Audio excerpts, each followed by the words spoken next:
Welcome back to another video. So Blender 4.1, the align tool has been moved. So currently within version 5.0, the align tool was available over here within add-ons, as we can see over here, align tools.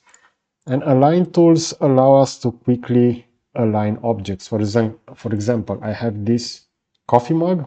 I can select it. I'm going to hold down Shift. I will select the object that I want to align it with. And we're going to see that it will be aligned as following.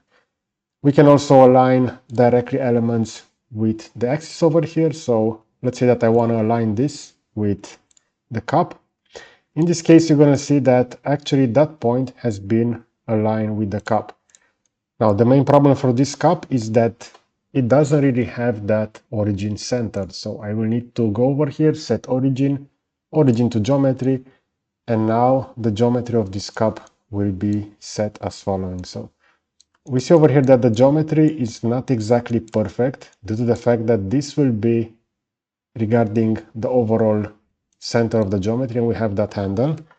We can quickly right click over here somewhere in the middle. We can also better align that if we want to. But now I want to align that to the 3D cursor. And if I will now align the cup by selecting it, the mug, we're going to see that it will now center a lot better. Now, regarding the new version of Blender, I'm just going to start it. This will be Blender version 5.1, as you can see it over here. And within the new version, the align tool has been changed. So by default, this isn't enabled within Blender. We see over here that I can import the previous settings from my other version. I will choose not to in this case. I'm just going to save new preference as default. And if I'm going to go within Edit, Preferences, we're going to see that within Add-ons, if I will type Align, I will no longer see that. But within Extension, I will allow the online access. I can type over here Align, and we should have the Align tools over here. And I can just click Install to enable it. After that, if I'm going to press N, we're going to see the Align tool has appeared over here.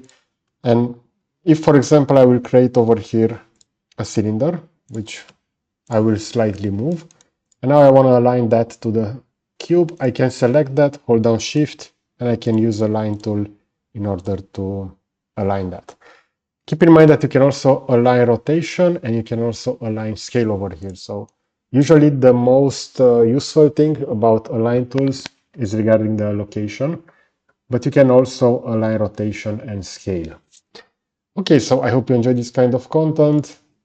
I'm going to add a similar video over here on the left side, and you'll also find the subscribe button to the right. So that's it. Thanks for watching.